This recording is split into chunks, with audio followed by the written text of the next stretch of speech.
দেশের যুবতী মেয়ে ফাতেমা ডাক দিয়ে বলে, মা তোমরা আমার জন্য নতুন জামাই দেখতেছো, আমাকে বিবাহ দিবা, নতুন পাত্রের কাছে পাত্রস্থ করবা, ভালো কথা, কিন্তু রে মা আমার পক্ষ থেকে যে নতুন জামাই হবে তার জন্য বিবাহের ক্ষেত্রে 3টা শর্ত আছে।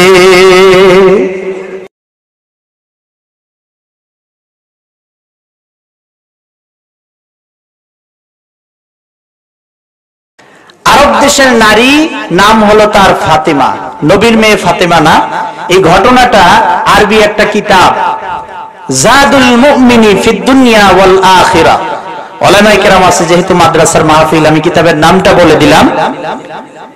এই আরবি কিতাবের ভিতরে ঘটনাটা এসেছে, মেয়েটার বয়স 18 বছরের উপরে, সাবালিকা মেয়ে, নাম তার ফাতেমা। এই মেয়েটার বয়স হয়ে গেছে, বিবাহের জন্য বিভিন্ন জায়গা থেকে প্রস্তাব আসে, যতগুলো প্রস্তাব আসে মেয়েটা চুপচাপ কোনো কথাবার্তা বলে না। প্রস্তাব দেয়, মেয়েটা চুপচাপ শুনে।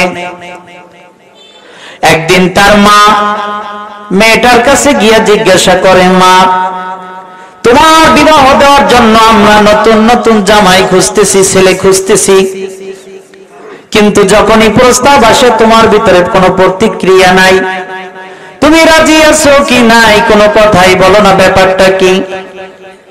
এবার মায়ের কথা শুনে ওই আরব দেশের যুবতী মেয়ে ফাতেমা ডাক দিয়ে বলে, মা তোমরা আমার জন্য নতুন জামাই দেখতেছো, আমাকে বিবাহ দিবা, নতুন পাত্রের কাছে পাত্রস্থ করবা, ভালো কথা, কিন্তু রে মা আমার পক্ষ থেকে যে নতুন জামাই হবে তার জন্য বিবাহের ক্ষেত্রে 3টা শর্ত আছে। কয়টা শর্ত? পিছনের ভাইরা কি রাগ করছেন না শুনতেছেন না, না আমার কথা বুঝতেছেন না? পিছনের ভাইরা কি রাগ করছেন? ভাইরা আমার, এবার মা তার কন্যার সন্তানের কথাটা শুনে জিজ্ঞাসা করে, ও আমার কন্যা ফাতেমা, বিবাহের জন্য 3টা শর্ত দিলা বুঝলাম, কিন্তু শর্ত 3টা তুমি পুঙ্খানুপুঙ্খানুভাবে আমার কাছে বলে দাও, আমরা খুঁজে খুঁজে দেখবো তোমার 3টা শর্তওয়ালা ছেলে নতুন জামাই আমরা মিলাইতে পারি কিনা। এবার মেয়েটা ডাক দেয়া বলে, মা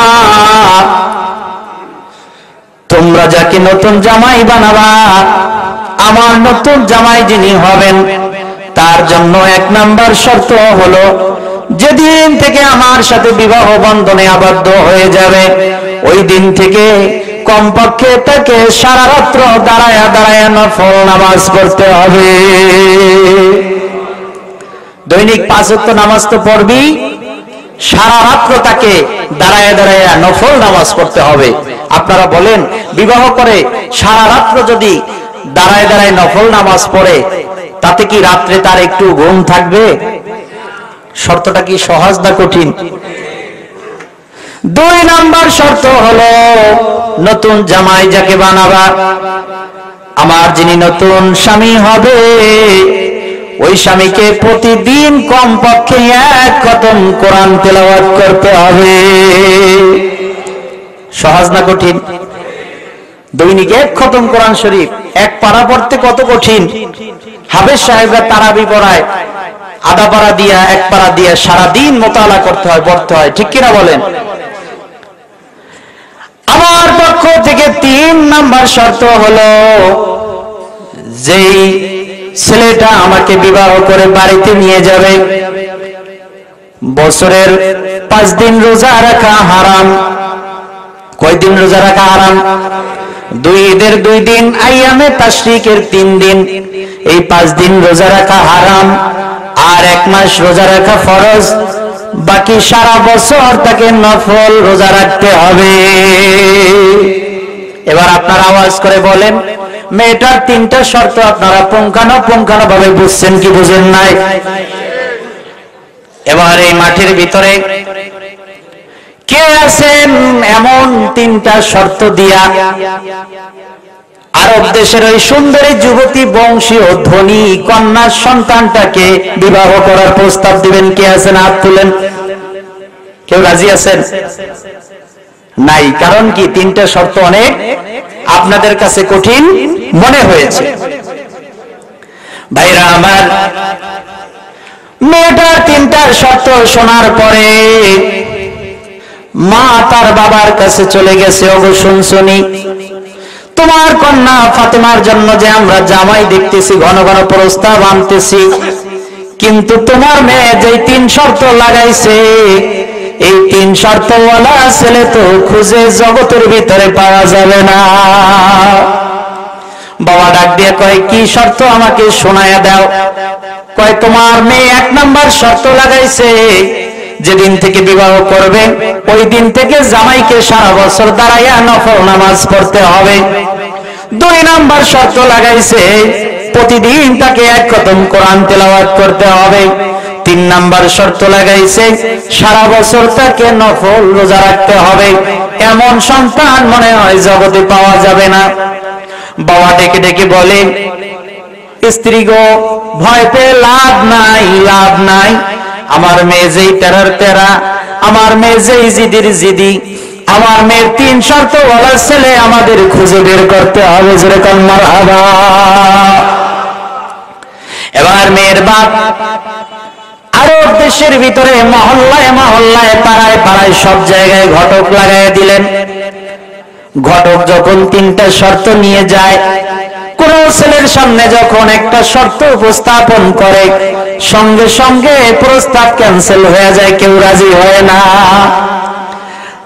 এই ঘটনাটা গোটা দেশের ভিতরে একবারে সরাসরি হয়ে গেল। দোকানপাটে, মহল্লায়, চা স্টলে, সব জায়গায় আলোচনা আর আলোচনা। আল্লাহর কি রহমত, আপনাদের এখানে যে মাদ্রাসা রয়েছে, এই আশরাফুল উলুম মাদ্রাসার ভিতরে বড় বড় মাওলানা বের হয় কি হয় না? যেরকম অত্যন্ত খুশি হয়ে গেছি, মনটা অত্যন্ত ভরে গেছে। এখানে এসে দেখলাম আপনাদের এই মাদ্রাসা থেকে একজন আলেম আপনাদের ছাত্র এই মঞ্চে বয়ান করেছে, ঠিক কিনা বলেন?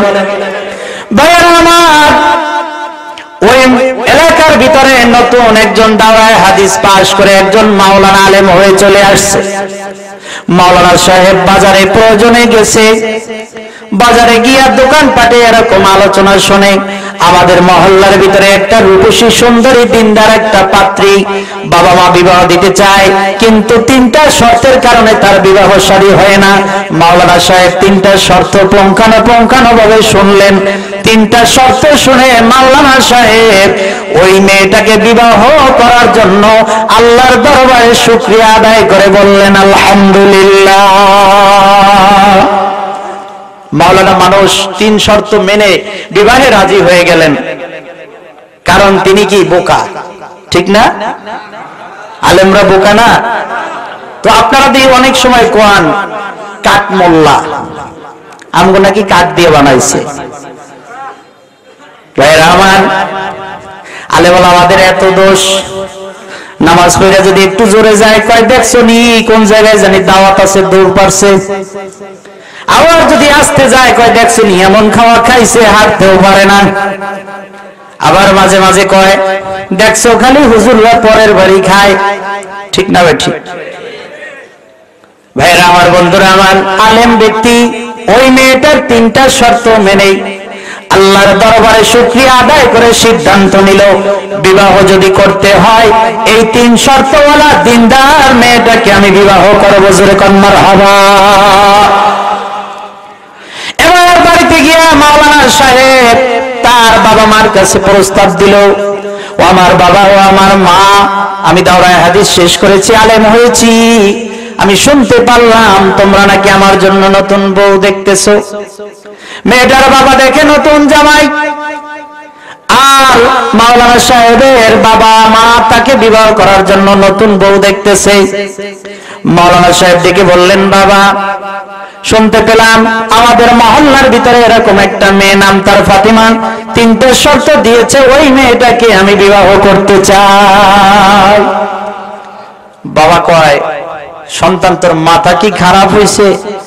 এমন মেয়ে যদি বিবাহ করো, 1 নাম্বার শর্তের কারণে সারা রাতের ঘুম শেষ, 2 নাম্বার শর্তের কারণে সারাদিন যদি 1 খতম কোরআন তেলাওয়াত করতে হয়, সারাদিনের কাজকর্ম সব শেষ, 3 নাম্বার শর্তের মাধ্যমে সারা বছর রোজা রাখতে রাখতে তোর রুহু শেষ। কয় বাবা খবরদার এমন কাজ করিস না। মাওলানা সাহেব ডাক দিয়ে কয় বাবা 16 বছর 18 বছর লেখাপড়া করে মাওলানা মুফতি হয়েছি, ওইটা আমি দেখব, তোমার চিন্তা করতে হবে না। জোরে কান মারহাবা।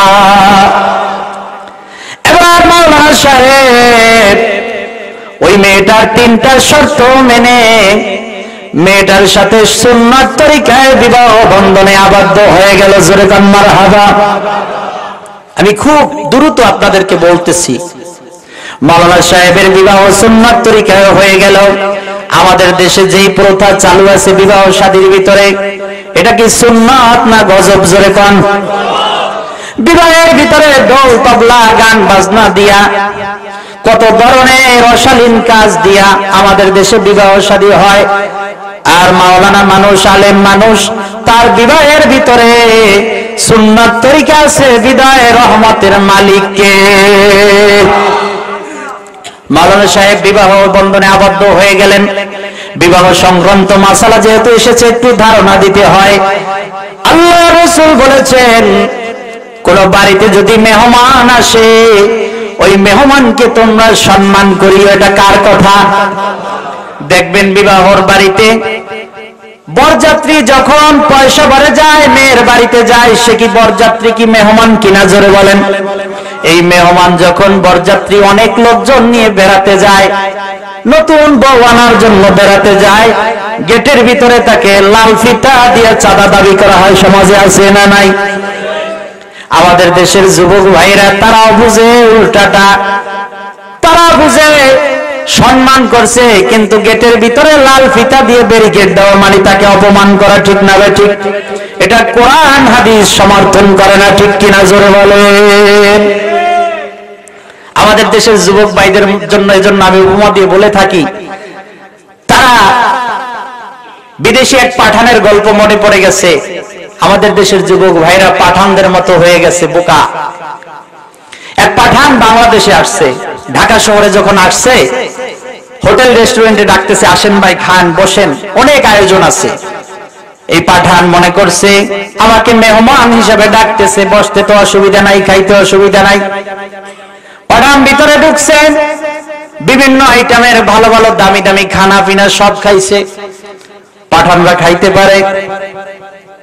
খাওয়ার পরে যখন বের হচ্ছেন, এবার একটা স্লিপ ধরায় দিছে, এত টাকা বিল। পাঠান তো এখন আর বিল টিল বুঝে না, সে মনে করছে মেহমানদারি করাইছে, কিসের টাকা, ফাও ফ্রি মাগনা। এবার টাকা দেয় না, টাকা দেয় না। ক্যাশ থেকে মালিক উঠে পাঠানের কানের ভিতরে ধরছে, দুইটা কর্মচারীরা ডাকছে, কয় 2 টাকা নিয়ে যা, একটা বেলেট নিয়ে আয়, ওর মাথাটা নাইরা করব। কি করব? আওয়াজ করে বলেন। এবার পাঠান কি সুন্দর খুশি হয়ে গেছে, কয় আরে বাংলাদেশি মানুষের মতো এত ভালো মানুষ আর জগতে হয় না। ফ্রি খাওয়াইলো, এখন নিজেদের পয়সা দিয়ে মনে হয় আমার চুলটা একটু বড় হয়ে গেছে, নাইরা করে দিব। এবার 2 টাকা দামের বেলেট নিয়ে যখন মাথা নাইরা করতেছে, পাঠান কি খুশি আর কি দোয়া মনে মনে। বাংলাদেশি মানুষের মতো এত অতিথি পরায়ণ হয় না।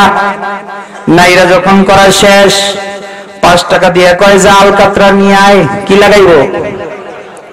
এবার আরো খুশি পাঠান, মনে মনে চিন্তা করে, আরে বাংলাদেশি মানুষের মতো এত ভালো মানুষ আর হয় না। নিজেদের পয়সা দিয়ে মাথা নাইরা করে, এখন আবার মাথার মধ্যে নিজেদের পয়সা খরচ করে রং লাগায়। রং লাগানি শেষ হয়ে গেছে, গলার ভিতরে রশি লাগাইয়া বিভিন্ন জায়গায় বাজারের মোড়ে মোড়ে দাঁড় করাইছে। আর কয় এই অভদ্র লোকটা এত টাকা বিল করছে, টাকা দিতে পারে না, এজন্য এই শাস্তি।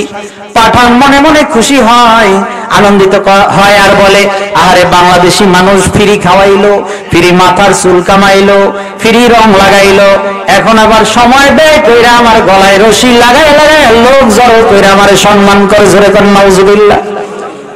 এটা কি সম্মান না অসম্মান? আমাদের দেশের যুবক ভাইদের অবস্থা তেমন, বিয়ে বাড়িতে গিয়া এরকম যদি ব্যারিকেড দেয়, বাসর ঘরে শালি যদি একটা মুকুট পরে বসে থাকে টাকার জন্য, মনে করে আমার সম্মান করছে, জোরে কর নাউজুবিল্লাহ। অনেক বিবাহেতে এরকম বরকে রাত 12টা 1টা পর্যন্ত আটকে থাকতে হয়, দর কষাকষি করতে হয়, ঠিক কিনা বলেন? এটা ইসলাম সমর্থন করে? ভাইরা আমার, বন্ধুরা আমার, আলেম ব্যক্তির বিবাহ হয়ে গেল সুন্নাত তরিকায়, আপনারা খুশি না বেজার? জোরে আওয়াজ করে বলেন মারহাবা। এবার মাওলানা সাহেব বাড়িতে বউ নিয়ে আসলো, বাসর রাত শেষ, একদিন, 2 দিন, 1 সপ্তাহ, 1 মাস, 1 বছর পার হয়ে গেল। মাওলানা সাহেব বিবাহের পূর্বে 3টা শর্ত মেনে বিবাহ করেছিল, কিন্তু 1 বছর পার হয়ে গেল, এখন পর্যন্ত মাওলানা সাহেব মহিলার 3টা শর্তের একটাও পুরা করে না। কথাটা কি ভালো না খারাপ? স্ত্রী রাত্রে রাত্রে গভীর রাতে উঠে আল্লাহর কাছে কান্দে, বংশীয় ঘরের মেয়ে স্বামীকে কিছু বলতে পারে না, গভীর রজনীতে চোখে পানি ছেড়ে দিয়ে কান্দে, আল্লাহ গো কেমন স্বামী মিলাইলা, 3টা শর্ত দিয়ে স্বামীর সাথে বিবাহ বসেছিলাম, এখন দেখি এশার নামাজ থেকে ফজর পর্যন্ত আমার সাথে ঘুমায়া থাকে, সারা রাত্র নফল ইবাদত করে না, সারাদিন কোরআন নিয়ে ব্যস্ত থাকে না, সারাদিন প্রতিদিন সে রোজা রাখে না। এভাবে চোখের পানি ছেড়ে দিয়ে কান্দে, কিন্তু ভদ্র ঘরের মেয়ে স্বামীকে কোনোদিন বলে না। একদিন গভীর রজনীতে মহিলাটা এভাবে কাঁদতেছে, মাওলানা সাহেব হঠাৎ করে ঘুম ভেঙে গেল, তাকে দেখে প্রাণের স্ত্রী চোখের পানি ছেড়ে ছেড়ে কাঁদতেছে। স্ত্রীর কাছে গিয়ে বলে, প্রাণের স্ত্রী কেন এই গভীর রাতে যায় নামাজে বসে একা একা ক্রন্দন করো, একটু খুলে বলো। স্ত্রী চোখের পানি মুছে আর কয়, স্বামী গো, বিবাহের পূর্বে 3টা শর্ত দিয়ে বিবাহ করেছিলাম, আজ পর্যন্ত আপনি আমার একটা শর্ত পালন করেন না। এবার মাওলানা সাহেব চোখের পানি মুছে দিয়ে বলে, প্রাণের স্ত্রী তুমি ভুল বুঝেছ, আমি যেদিন থেকে তোমার সাথে বিবাহ বন্ধনে আবদ্ধ হয়ে গেছি, ওই দিন থেকে তোমার 3টা শর্ত আমি পুঙ্খানুপুঙ্খানুভাবে আদায় করে দিচ্ছি। জোরে বলেন মারহাবা। স্ত্রী কয়, একটাও পালন করো না, আর স্বামী আলেম মানুষ, তিনি বলতেছেন আমি প্রত্যেকটা শর্ত পুঙ্খানুপুঙ্খানুভাবে আদায় করে দিচ্ছি। জোরে বলেন মারহাবা। এবার স্ত্রী ডেকে বলে, ও আমার স্বামী, আমাকে একটু বুঝায় বলো কিভাবে তুমি 3টা শর্ত পুঙ্খানুপুঙ্খানুভাবে আদায় করো। এবার মাওলানা সাহেব ডেকে বলেন, প্রায় স্ত্রী, শুনেছি তুমি দিনদার মেয়ে, পরহেজগার মেয়ে, এজন্য তোমার 3টা শর্ত মেনে আমি বিবাহ বসেছি। তোমার 3টা শর্ত যদি আমি রাসূলের হাদিস দ্বারা বুঝাইয়া দেই, তাহলে কি তুমি মেনে নিবে? স্ত্রী ডেকে বলে, অবশ্যই, রাসূলের হাদিস না মানলে ঈমান থাকবে না। এবার মাওলানা সাহেব বলে, 1 নাম্বার শর্ত বুঝে নাও। قال رسول الله صلى الله عليه وسلم من صلى العشاء مع الجماعة والفجر مع الجماعة فكأنما صلى الليل كلها أو كما قال عليه الصلاة والسلام। وما প্রাণের স্ত্রী, আল্লাহর রাসূল হাদিসের ভিতরে ঘোষণা করেছেন, যে ব্যক্তি এশার নামাজ জামাতের সাথে আদায় করবে এবং ফজরের নামাজ জামাতের সাথে আদায় করবে, আল্লাহ রাব্বুল আলামিন তার আমলনামায় সারা রাত দাঁড়ায় দাঁড়ায় নফল নামাজ পড়ার সওয়াব লিখে দিবে।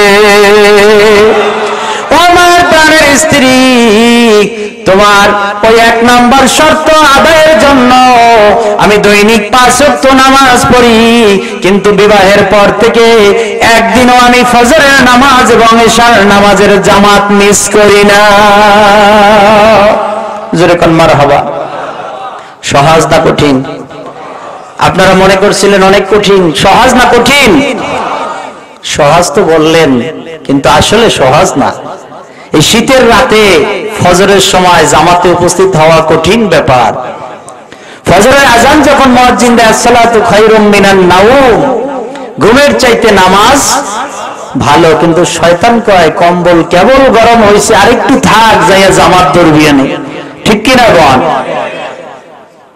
আমার, অনেক মুরব্বী বাবাজিরা নামাজ পড়ে, কিন্তু দেখা যায় ফজরের সময় কেসি গেটে এত আস্তে খুলে, নিজে নামাজ পড়ে কিন্তু স্ত্রীর ঘুমের ডিস্টার্ব হবে, ছেলেপান পরীক্ষা দেয়, ঘুমের ডিস্টার্ব হবে, জন্য তাদেরকে নামাজের জন্য জাগায় না। এরকম আছে না নাই? এক বক্তা ওয়াজ করছে, নিজে যদি নামাজ পড়ে কিন্তু স্ত্রীকে নামাজের দাওয়াত না দেয়, জাহান্নামের সাপে জিব্বা কামড়াই কামড়াই খাইবে। গরম গরম ওয়াজ শুনছে তো, গভীর রাত্রে দৌড়ে গেছে বাড়িতে, দরজার সামনে গিয়াই দৈনিক তো সকিনা গো কইয়া ডাক দেয়। বুড়া বুড়ির মহব্বত আছে না নাই? জোরে বলেন আছে না নাই? আল্লাহ পাক বলেছেন ওয়াজআলা বাইনাকুম মাওয়াদ্দাতাও ওয়া রাহমা। স্বামী স্ত্রী যুবক বয়সে যখন থাকে তখন প্রেম প্রীতির সম্পর্ক থাকে, যখন মুরব্বী হয়, বৃদ্ধ হয়, আল্লাহ পাক এটাকে পরস্পরের জন্য দয়ায় রূপান্তরিত করে দেয়। ডাকে সকিনা গো দরজা খুলো। আজকে গরম ওয়াজ শুনছে তো, দরজার সামনে গিয়া দিছে ধমক, ওঠ। এমন মুরব্বী আছে না নাই? বিবি লেপের ভিতর কম্বলের ভিতর বসে কয় ব্যাপারটা কি, আজকে কোন মৌলবীর ওয়াজ শুনে আইলো? দরজা খুলছে, ভিতরে প্রবেশ করে কয় তুই শীতের দিনে লেপের ভিতরে শুয়ে থাকবি, নামাজ পড়বি না, আর জাহান্নামের সাপে আমারে কামড়াইবো, এটা হইব না। তাড়াতাড়ি ওযু কর, নামাজ পড়। মা বোনদের মনটা অনেক নরম কোমল, স্বামীর কথা মানে তারা যদি মানাইতে পারে, ঠিক কিনা বলেন? খালি তাদেরকে তেরা বললেন না, মা বোনেরা অনেক নরম। এবার স্বামীর দমক খেয়ে চিন্তা করে নামাজ পড়া দরকার। শীতের দিনে ঠান্ডা পানি দিয়ে ওযু করে যায় নামাজ নিয়ে দাঁড়ায় কয় স্বামী গো, আমি তো কোনোদিন নামাজ পড়ি নাই, আজকে তুমি দাওয়াত দিলা, নামাজ ধরতেছি। আমার স্বামী নামাজ পড়বো, আমাকে একটু নামাজের নিয়তটা কইয়া দাও। এবার স্বামীর কয় নামাজ কইয়া দাও, কিন্তু স্বামী এমন মগার মগা 80 বছর ধরে নামাজ পড়ে, নিয়তটা মুখস্থ জানা নাই। এরকম মুসল্লি আছে না নাই? অনেক মুসল্লি আছে যারা নামাজ দৈনিক কয় রাকাত এইটাই জানে না, দেহাদেহি নামাজ পড়ে। আছে না নাই? অনেক বড় লোক আছে, আমি দেখেছি হুজুরদের নামাজ দেখা দেখা পড়ে। হুজুর মুসাফির 2 রাকাত পড়ছে, দেখা দেখি 2 রাকাত পড়ে ফেলাইছে। আছে না নাই? খালি কয় মাসলা, হুজুররা সব ঘুরায়। ও ভাই, মাসলা যদি নিয়ম অনুযায়ী ঘুরে, ঘুরাইতে অসুবিধা আছে? ছোট্ট একটা বলবো দৃষ্টান্ত, নিয়ম অনুযায়ী মাসালা ঘুরলে কোনো অসুবিধা। এক মাতবর বউ হইল 3টা, কারোর সাথে মিললে রাগ করেন না, আমি তো আপনাকে চিনি না, আপনাদের সাথে শত্রুতা নাই, উদ্দেশ্য প্রবণ নিয়ে কথা বলবো না। এক মাতবর বউ হইল কয়টা? একটু আওয়াজ করে বলেন কয়টা? 80 বছর হয়ে গেছে, সমাজের অনেক বড় মাতবর নেতা, নামাজ কয় রাকাত দৈনিক জানে না, কিন্তু মাশাআল্লাহ ঘরের যে 3টা বউ দিনদার 5 ওয়াক্ত নামাজি, কয় আলহামদুলিল্লাহ। মা বোনেরা যে খুশি আজকে, কয় দেখছনি হুজুরে আজকে আমাকে কত ভালো। কয় ভাইরা আমার, 3 বউ নামাজি, মাতবর চিন্তা করলো আমার তো নামাজ ধরা দরকার, সমাজে যাইয়া দেখা দেখা নামাজ পড়া লাগে, আজকে আমি 3 বউর কাছ থেকে শিখবো দৈনিক ফরজ নামাজ কয় রাকাত। এবার প্রথম বউকে ডাক দিছে, বড় বউ দৌড়ে আইছে। আপনারা দেখবেন এক ঘরে যদি 3 বউ থাকে, সতীন শত্রুতা থাকে না? থাকে না? কোন বউর সাথে কোন সময় কি করে সব বাকি বউরা লক্ষ্য রাখে। বড় বউ ডাক দিছে, বড় বউ গেছে, মাঝারো বউ আর ছোট বউ দুইজন দুই দরজা দিয়ে কান ঠিক করে রাখছে। ডাক দিয়ে কয় বড় বউ দৈনিক ফরজ নামাজ কয় রাকাত? বড় বউ হিসাব নিকাশ করে কয় স্বামী গো দৈনিক ফরজ নামাজ হলো 17 রাকাত। কয় রাকাত? এবার মেজ বউ আর ছোট বউ কয় শুনলাম বড় বউ কইল ফরজ নামাজ দৈনিক 17 রাকাত, যদি আমার জিজ্ঞাসা করে একটু পেঁচ লাগাইতে হইব, কারণ সতীনের কাজ কি? জোরে কোন? এবার মেজ বউরে ডাকছে, বড় বউরে কয় যা। মেজ বউ আসছে, ডাক দিয়া জিজ্ঞাসা করে মেজ বউ দৈনিক ফরজ নামাজ কয় রাকাত বলো? মেজ বউ চিন্তা করে আমার স্বামী জানে না, আমি একটু প্যাঁচ লাগাই দেই, সতীনের উপরে একটু প্যাঁচ লাগাই। মেজ বউ ডাক ডাক করে, স্বামী গো, দৈনিক ফরজ নামাজ হলো 15 রাকাত। প্যাঁচ লাগছে কি লাগে না? বড় বউ কয় 17, মেজ কয়। এবার ছোট বউ কয়, বড়টাই কইল 17, মেজটাই কইল 15 রাকাত, আমার আরো একটু প্যাঁচ লাগাইতে হইব। মেজটা যখন চলে গেছে, ছোটটারে ডাকছে, ছোট বউ চলে আসো। ছোট বউ গেছে, কয় রাকাত? ছোট বউ ডাক দিয়ে কয়, স্বামী গো, দৈনিক ফরজ নামাজ হলো 11 রাকাত। তিনজনের মাসালা 3 রকম, ঠিক না ভাই? ঠিক। অনেক সময় আপনারা কোন হুজুররা এক একজন এক এক মাসালা দেয়, আমরা পড়ছি মুসিবতে, কই যাব? বুঝলে আর অসুবিধা নাই, দেখবেন 3 হুজুরই ঠিক আছে। জোরে কোন মারহাবা, বোঝানোর জন্য বলছি। এবার মাতবর মানুষ, মাথায় রাগ উঠে গেছে, 3টা বউ নামাজ পড়ে 5 ওয়াক্ত, দিনদার ফ্যামিলি থেকে আনলাম, কিন্তু 3 বউ 3 রকম ফতোয়া দেয়। এবার যার ফতোয়া সঠিক হবে রে, তাকে নিয়ে ঘর সংসার করব, বাকি 2টারে তালাক দিয়ে বাপের বাড়ি পাঠিয়ে দেব। 3 বউরে সিদ্ধান্ত জানায় দিছে, তোমরা এবার হিসাব মিলাই দিবা, যার হিসাব মিলবে তাকে নিয়ে ভাত খাবো, বাকি 2টারে পাঠিয়ে দেব। 3 বউ কয় আলহামদুলিল্লাহ। আপনারা কোন তালাকের কথা শুনলে কি আলহামদুলিল্লাহ কয় না নাউজুবিল্লাহ? ইসলামের ভিতরে সবচেয়ে বৈধ কাজের ভিতরে নিকৃষ্ট যে কাজটা, সেটা হলো কি? কিন্তু এটা এখন আমাদের সমাজে অ্যাভেলেবেল ডাইল ভাত। জোরে বলেন নাউজুবিল্লাহ। গরম মাথায় তালাক দিয়া কাজী অফিসে টাকা দিয়ে আবার বৈধ করে, আছে না নাই? এজন্য সাবধান থাকতে হবে ভাইরা আমার, সেদিকে যাব না। এবার মাতবর কয়, তোমাদের দলিল দাও। বড় বউ আয়েশা হিসাব মিলায়, আমার সাথে আপনারাও মিলান। কয় ফজরে 2 রাকাত, যোহরে 4 রাকাত, কয় রাকাত হয়? আসরে 4 রাকাত, মাগরিবে 3 রাকাত, এশায় 4 রাকাত। বড় বউর হিসাব মিলছে কি মিলে নাই? বড় বউ 17 রাকাতের হিসাব দিছে। মাতবর কয়, যা বউ তুই খালাস। এবার মেজ বউরে ডাক দিছে। মেজ বউ সামনে আইসা কয়, স্বামী গো, হিসাব তো বড় বউ দিছে, কিন্তু আমিও কিন্তু মিছা কথা বলি নাই, একটু বুঝার ভুল আছে। আমি তো দৈনিক নামাজের কথা কই নাই, আমি সপ্তাহের একদিন শুক্রবার নামাজের কথা বলছি। শুক্রবার দিন জুমার নামাজ কয় রাকাত? তাহলে যোহর থেকে 2 রাকাত মাইনাস হইলে কয় রাকাত হয়? তাহলে একদিনে ফরজ নামাজ কয় রাকাত হয়? মাতবর কয়, খাইছে রে খাইছে, তুই যে এত চালাক, তোর দেখা যায় দেখি বিজাবিলের মতো, কিন্তু তুই তো অনেক চালাক। জোরে কর মারহাবা। এবার কয়, ছোট বউ তোর খবর আছে, 2 বউ তো পার পেয়ে গেল, তুই 11 রাকাত কাট সিট করে কোন জায়গাতে বাইর করবি? ছোট বউ সামনে আইছে, ছোট বউর পালা, হিসাব মেলানোর পালা। ছোট বউ ডাক দেয়া করে, মাতবর, 2 বউ বাদ দিয়ে আমারে বিয়ে করছো, আমি কিন্তু কম না। ও মাতবর, 1 বউ কইল দৈনিক নামাজের কথা, আর 1 বউ কইল শুক্রবারের কথা, আর আমি কইছি আর 1 কথা, বাতিনি কথা। মানুষের নামাজের হিসাব হলো 2টা, একটা হলো মুকিম আর একটা হইল মুসাফির। আমি মুসাফিরের নামাজের কথা বলছি। মানুষ যখন সফর করে কসর হয়, যোহর থেকে 2 রাকাত বাদ, আসর থেকে 2 রাকাত বাদ, এশা থেকে 2 রাকাত বাদ, 17 থেকে 6 রাকাত যদি বাদ যায়, থাকে কয় রাকাত? এখন দেখেন 3 জনের হিসাব ঠিক আছে না নাই? মাসালা 3টা ঠিক আছে না নাই? ভাইরা আমার, মাতবার খুশি হয়ে কয়, আলহামদুলিল্লাহ, 3টা বউ পাইলাম দিনদার, এবার আমার বাকি আছে দিনদার হইতে, আমাকে তোমরা নামাজটা ভালো করে শিখায় দাও। জোরে কর মারহাবা। এজন্য ভাইরা আমার, মা বোনেরা, অধিকাংশ মা বোনেরা নামাজ পড়ে, আমাদের তাদেরকে নামাজের দাওয়াত দিতে হবে, ঠিক না বে ঠিক? বলতেছিলাম, বুড়ায় যায় দিছে দমক, স্ত্রী ওইটা নামাজ পড়তেছে, জিজ্ঞাসা করতেছে, স্বামী নিয়ত কইয়া দাও। কি কইয়া দাও?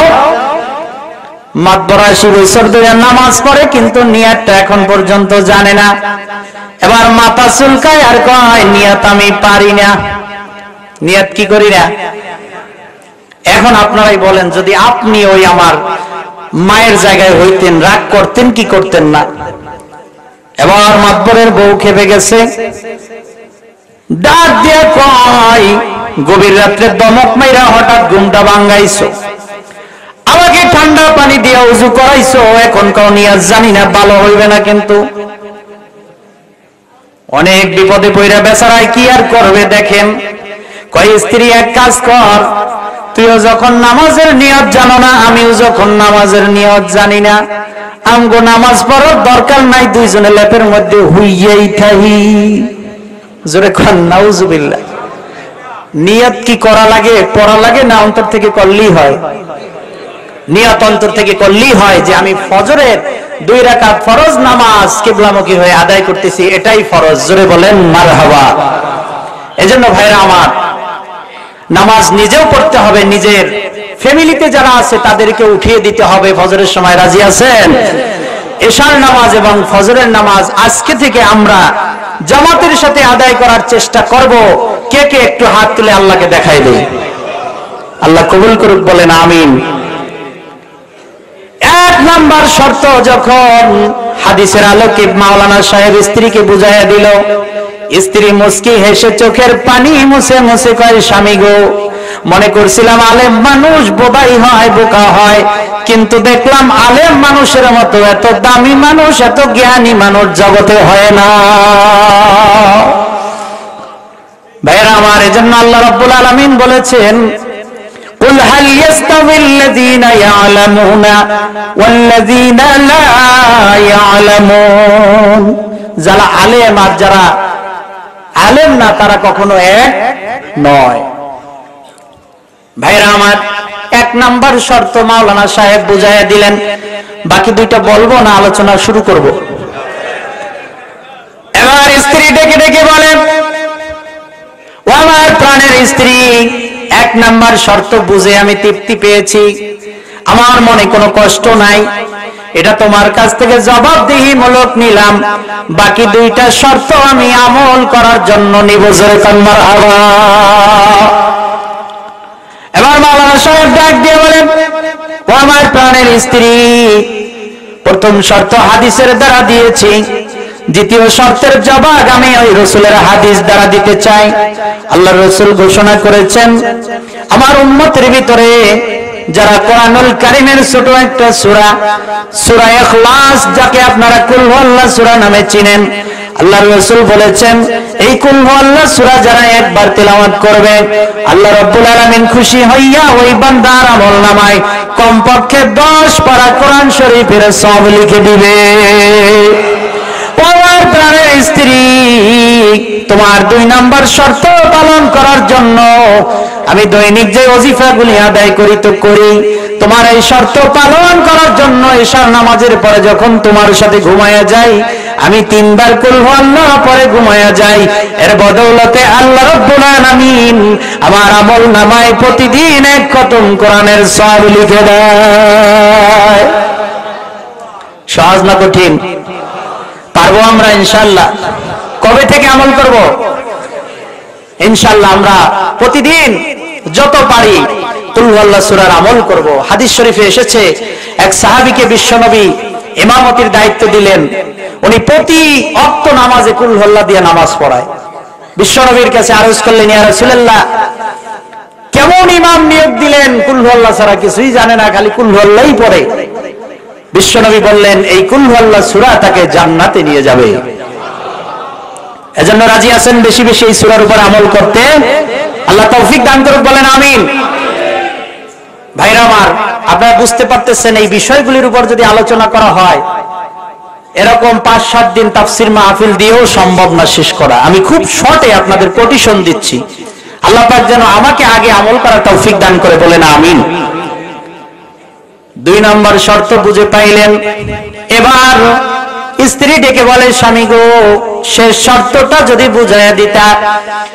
এবার স্বামী ডেকে বলে, ও আমার প্রাণের স্ত্রী, রাসূল পাক সাল্লাল্লাহু আলাইহি সাল্লাম হাদিস শরীফের ভিতরে ইরশাদ করেন, মান সামা রমাদানা সুম্মা আতবাহু সিত্তাম মিন শাওয়াল, আমার উম্মতের ভিতরে যদি কেউ রমজান মাসের 30টি রোজা রাখে আর রমজান মাসের পরের মাস যেই মাসটিকে শাওয়াল মাস বলা হয়, এই শাওয়াল মাসে যদি কেউ 6টা রোজা রাখে, আল্লাহ রাব্বুল আলামিন খুশি হইয়া ওই বান্দার আমলনামায় সারা বছর নফল রোজা রাখার সওয়াব লিখে দিবে। ও আমার প্রাণের স্ত্রী, আমি মাহে রমজানের 30টি রোজা তো রাখি ফরজ হিসাবে, আর তোমার ওই শর্তটা পালন করার জন্য বিবাহের পর থেকে এখন পর্যন্ত কোনদিন শাওয়ালের 6 রোজা মিস করি না। জোরে কোন মারহাবা। তাহলে ভাইরা আমার, এই 3টা শর্ত মেনে মাওলানা সাহেব বিবাহ করেছিল। হাদিসের আলোকে 3টা শর্ত পালন করছে কি করে নাই? এজন্য আলেমদের ভুল ধরতে হলে বুঝে শুনে ধরবেন। একজন মাওলানা ইচ্ছাকৃতভাবে যদি সে হালাল কাজ থেকে চলে যায়, হারাম কাজ করে, তাহলে আল্লাহর দরবারে সে দায়ী থাকবে, ফাসিক হিসাবে পরিগণিত হবে। কিন্তু একজন আলেমকে মানুষের সামনে বেইজ্জতি করার আগে বুঝে শুনে করতে হবে, ঠিক কিনা বলেন?